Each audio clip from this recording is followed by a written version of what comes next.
Some moments don't need explosions to hit hard. It's that one look, that one line, that silence between characters that says it all. Episode 7 of The Chi didn't scream, it simmered. And if you blinked, you probably missed something important. Let's break down what really went down in this episode, real quick. No fluff. All heart. Episode 7 picked up the pieces from the last episode. And instead of rushing, it took its time letting emotions sit heavy in the air. One of the biggest threads this week, Emmett and Kiesha. You can feel the weight on them. They're not just dealing with regular couple drama, it's deeper. Kiesha is trying to hold it down, but the more she sacrifices for Emmett, the more cracks start to show. And Emmett, he's torn between being the man he wants to be and the one the streets expect him to be. That dual pressure is eating at him, and you can see it even in his silence. There's a moment where they sit at the kitchen table, barely speaking, and it speaks volumes. Meanwhile, Douda is still out here moving like a chess player, slow, quiet, dangerous. He's got people watching people, making moves behind the scenes. You already know when Douda's calm, it's because something wicked is coming. His scenes this episode are short, but the tension they carry. ***, you ever watch a scene and forget it's acting, like, for a second, you're not seeing characters, you're seeing people. That's what this episode did. Some of these characters ain't even saying much, but their energy. Loud. Let's talk about who carried this episode without even breaking a sweat. Kiesha was the quiet powerhouse this time. She's holding down the house, the kids, and trying to be that steady anchor for Emmett, but you can tell, her patience is wearing thin.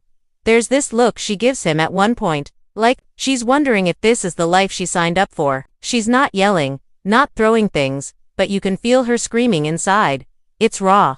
And it's the kind of performance that sticks because it's not dramatic, it's real. Kiesha's been through so much, and you can see she's tired of being the strong one all the time. The way she carries that weight without breaking, that's strength in silence. Emmett, on the other hand, is starting to unravel. You see it in the way he avoids eye contact, the way his voice cracks when he's trying to act like everything's fine. He's slipping, and he knows it. The problem is, he doesn't know how to stop the fall. There's this tension building up in him, guilt, fear, pride, and it's all fighting for control. He's trying to protect his people, but in doing that, he's pushing them away. The performance here is layered, not loud, but deep. Emmett is in survival mode, and we're watching it happen in slow motion. Papa had one of the most emotional arcs in this episode. He's usually the voice of reason, the one who brings heart to chaos. But this time, he's lost. That scene in the church, where he's asking questions nobody's answering, that hit different. It's not just about religion, it's about identity, purpose, pain. You can feel how alone he is, even when he's surrounded by people. And that isolation is what makes his performance so heavy. He doesn't need to cry to show us he's hurting, it's in his eyes. In his stillness. And then we've got Douda. Smooth, but terrifying. He barely speaks in this episode, but every move he makes screams control. The man's like a shadow, always there, even when you can't see him. There's one scene where he just watches someone from across the room. No threats, no words, but it's the coldest moment in the whole episode. That's the kind of villain energy that doesn't need volume to be deadly. These characters aren't just acting, they're living inside this world, and this episode let them breathe. Nobody's perfect here, and that's why they're so real. The tension between who they are and who they're trying to be, that's what makes this show hit so hard. Let me know if you'd like to move on to Section 3. Themes and Symbolism. I'm ready when you are. Heavy. There's this one scene in particular, a phone call that doesn't last long but changes everything. It's that kind of writing that makes the Chi different. It trusts us to pick up the pieces. Then there's Papa. Man, Papa is really going through it. Spiritually, emotionally, all of it. He's searching for something, and this episode gave us a deeper look into that struggle. You can feel he wants purpose, but every time he reaches, he comes up empty. His scenes aren't flashy, but they matter. Especially that church scene, quiet, simple, but full of pain and confusion. It's giving us the setup for a bigger shift in his journey. And it's low-key one of the most human arcs of the season. On the flip side, Victor is trying to hold on to his new life, but trouble keeps finding him. People don't forget, and the past doesn't forgive. He's trying to do right, but the streets keep pulling him back. His scenes in this episode feel like slow burns, showing how he's walking a tightrope, one wrong step, and everything falls apart. This episode wasn't packed with explosions or huge reveals, it was slow, real, and emotional. That's why it hit. The writers want us to feel uncomfortable, to sit with the quiet pain the characters are carrying. And it works. Every scene had weight, even the ones where barely anything happened on the surface. Because underneath, everything was boiling. Asterisk asterisk, sometimes it's not what's said, it's what isn't. The Chi has always been about what lingers in the silence, what breathes in the spaces between dialogue. Episode 7 doesn't scream its messages, it whispers them.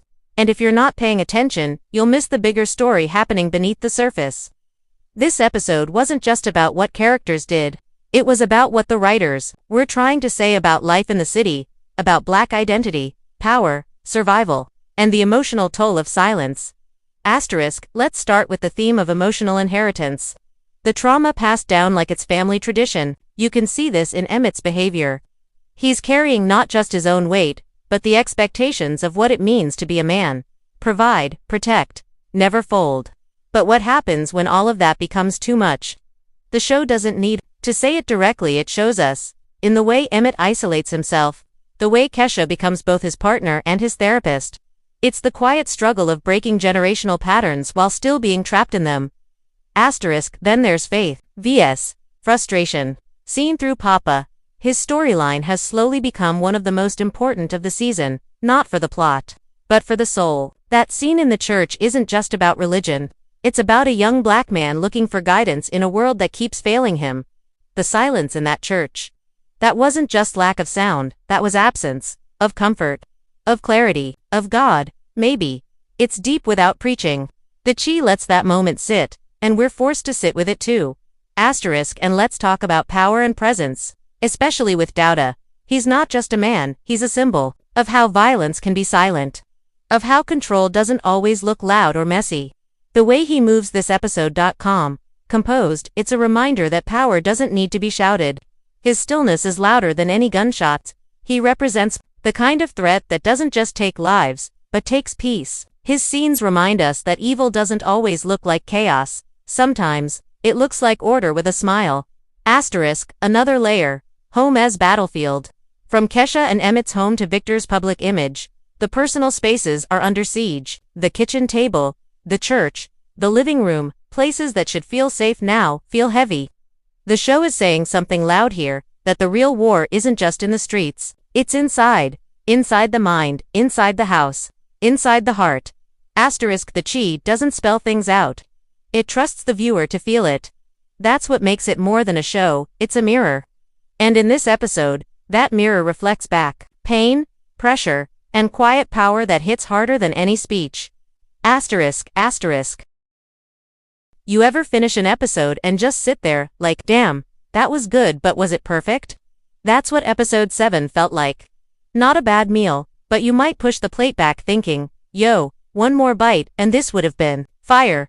Let's get real for a second. This episode had weight, but it wasn't flawless. And that's okay, because even a great episode deserves a little side-eye. Let's start with the pace. Not terrible, but definitely slow in parts. Some scenes felt like they were dragging their feet to get somewhere. Yes, the show's strength is in letting characters breathe, but there's a fine line between building tension and just sitting there. A few conversations could have been trimmed without losing the heart. You feel it most during Victor's scenes. He's a strong character, but this episode didn't quite give him anything new. It's like they were saving him for the next round. Next, underused characters. Where was Gemma? Where was Jake? These are people we've followed for multiple seasons, and now they're background noise. That's a letdown. Especially when the episode could have benefited from cutting away from the heavier stuff to give us some emotional contrast. The Chi shines when it balances pain with joy, seriousness with softness. This episode leaned a little too heavy on the emotional weight, without giving us that balance. Sound design and music, as always, solid. The show knows how to pair mood with melody. Whether it's a slow beat creeping under a tense scene or dead silence in a church, it hits. But, and this is minor, there were moments when the music almost tried too hard to tell us how to feel. Trust the performance. The actors were doing the heavy lifting. Don't spoon-feed us with piano keys. Now here's something I did love. The dialogue, real sharp, no fluff. People talk like people, especially Papa's lines. The writing in this episode leaned into silence. Yes, but when words were used, they mattered. Kiesha's short lines, Papa's broken prayers, Emmett's half-truths, it all felt authentic. No one's over-explaining. The show trusts us to read between the lines, and that's a rare flex. Lastly, this episode felt like it was setting up something big. And while that's exciting, it also made the episode feel a little like a bridge, a calm before the storm. That's not a bad thing, but you can't help wishing for just one more emotional punch before the credits rolled. It gave tension, not release, which makes you hungry for next week, but leaves this one a bit incomplete. Still, when the chi plays the long game, it usually pays off. So maybe this one wasn't dessert. Maybe it was just the slow-cooked main course. Right before the fire hits, perfect. Let's bring it home with the final section, outro, and call to action. Keeping the tone consistent, confident, real, and made to connect with your audience on a faceless but personal level sometimes. It's not about what you watched, it's about what stayed with you after. And that's where the chi wins every time. Episode 7 might have been slower, more reflective, even frustrating in parts, but that's the point. It wasn't meant to hype you up with action. It was meant to sit on your chest and make you feel. And if you made it to the end of this episode without pausing once to think about your own life, your own people, your own silence, you weren't really watching. But that's just my take. Now it's your turn. What hit hardest for you? Was it Papa's silent breakdown, Kiesha's quiet strength, Emmett's slow fall, or was it the shadow of Douda, always watching, always planning, like the devil in the back room? Drop it in the comments, don't hold back. This show is made to start conversations, not just end them. And let's talk about what's next. Because you already know, this was a setup episode. A calm before the chaos. That look Kiesha gave. That phone call Douda made. That silence in Papa's prayer. Those weren't filler. Those were fuse wires waiting on a spark. Something's coming, and it's going to hit hard. So here's my question. Who's about to break next? Who's getting redeemed? And who's getting buried? Hit that like if you caught even one of the details we broke down. Subscribe if you're riding with this series till the wheels fall off. And share this with somebody who watched the episode and said, "Yo, I know there's more to this than what they showed." This ain't just a breakdown. It's a space for people who watch TV with their heart, not just their eyes. So if that's you, you're home. Catch you on the next one. Episode 8 is about to shift the whole table. Until then, stay sharp and stay watching.